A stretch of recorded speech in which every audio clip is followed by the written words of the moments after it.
Hey folks, welcome back again. So I've got a single barrel carburetor here. It's an old school one. So from what I hear, the guy that has it says that it leaks around this area when he's running it. And he has to run it with full choke just about to make the truck run. So that leads me to believe that this old guy is just dirty. So I got a rebuild kit right over there for this carburetor. I'm gonna go ahead and start tearing it down. Clean out the ports, clean out the butterfly because it's clearly rusty, and then put it back together. Stay tuned to take some photos as we go of each assembly piece and another small video probably in the middle. Hey there again guys, so I've gone ahead and pulled this bracket from here. So it was pinned onto here, and we went ahead and pulled that screw loose.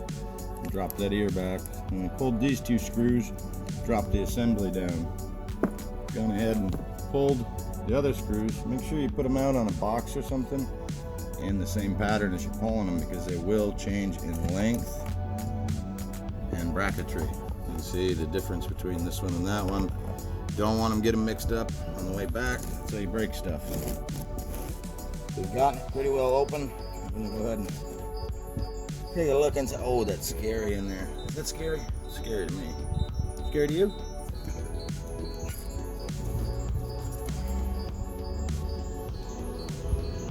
What an old float system. Alright, we'll be right back as soon as we get this thing opened up. Hi there again. So we had to pull this screw here to release this arm. It goes up to the flap on the choke. So as soon as that was released, we'll be able to just open her up.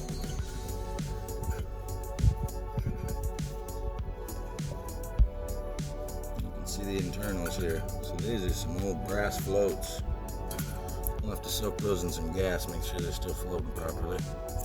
And then need to clean out the port and the jet. And also the fuel port down there. On top of that, I don't know if you guys can see that rusty gold inside there. A lot of rust moving around in there. So we're gonna have to clean out the bottom of the barrel too. Float bolt.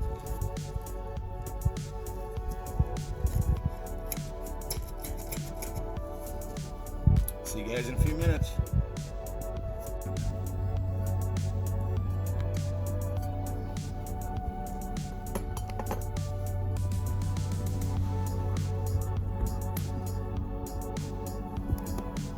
Whenever you're doing this, make sure you're getting these gaskets completely out. They're old and crusty, and they will be burnt on.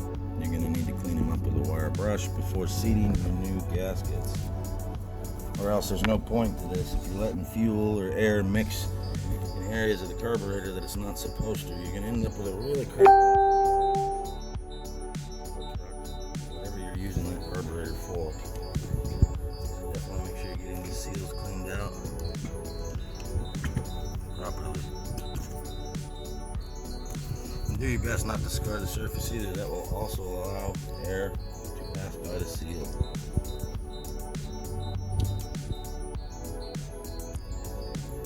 Just want to try and get it to break free out of there. And there we go.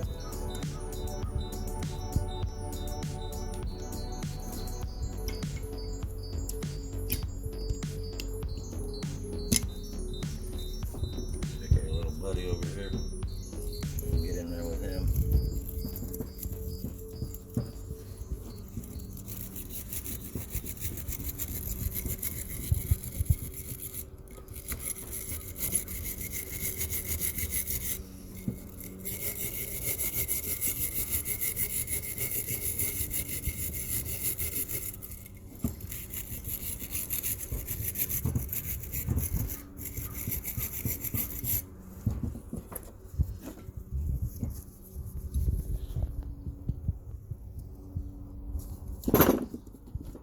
Whoops.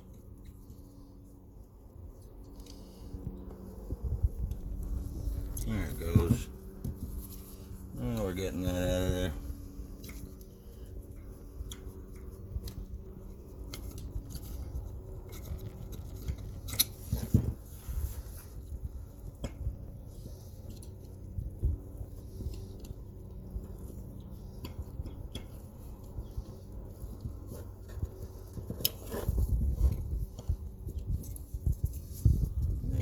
all broke free off of it.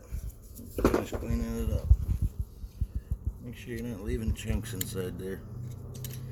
It'll do you no good in the finished process. It'll just plug a port or a jet, and all for naught. You'll be taking it back apart wondering why it's not working, just to find a small piece of gasket or dirt lodged inside of one of your jets.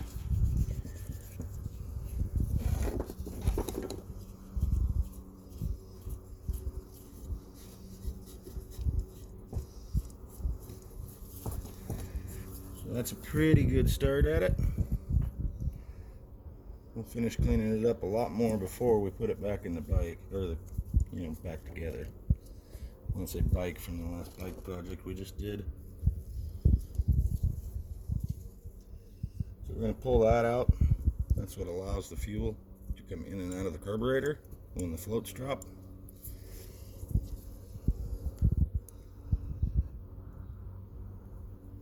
And if you look over here, we've got a new one there. So we'll be most likely getting rid of this guy.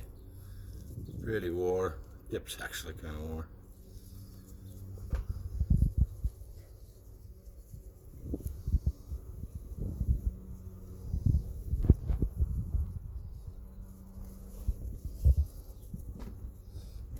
So we're good with this piece for now. It's going to need an excruciating cleaning.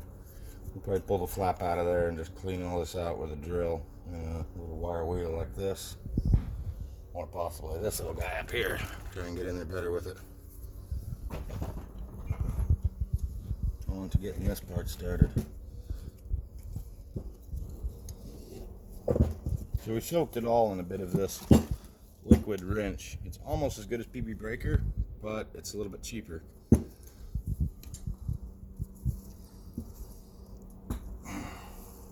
And it makes those 20-year-old bolts snap right off. You see the corrosion factor inside there? Can't believe that came loose that easily.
So we've got another actuating rod down there for the power valve and choke.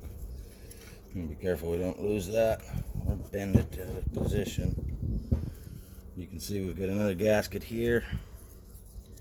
We're going to replace that as well. And again, it's just corroded on there. So we're definitely going to have to pull these two units apart, which requires pulling this small Carter key. And that will take it out. So we'll just go ahead and slip that back.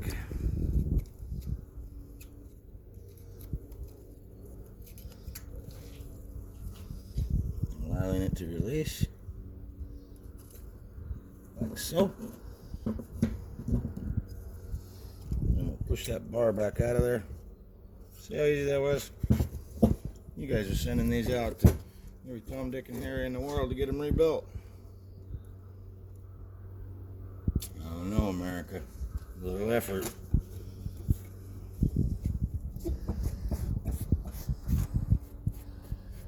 So you can see we still have traces of the gasket from the guy before on there, because it didn't come tearing off of here.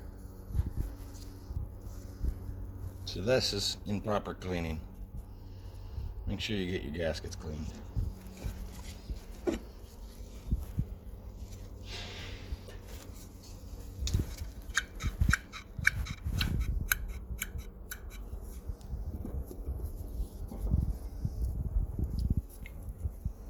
Mechanically, everything seems to be working. It's just filthy. So we'll go through, replace all the ports. Like I said, we've got everything over here, full rebuild kit, including the power valves. We'll get it all put together.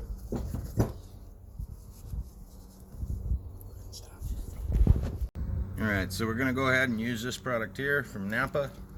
And we're going to take our individual pieces and just give them about a 20-minute soak or so, just breaking up all this residue material. And then we'll be replacing everything. So in she goes, down in the basket.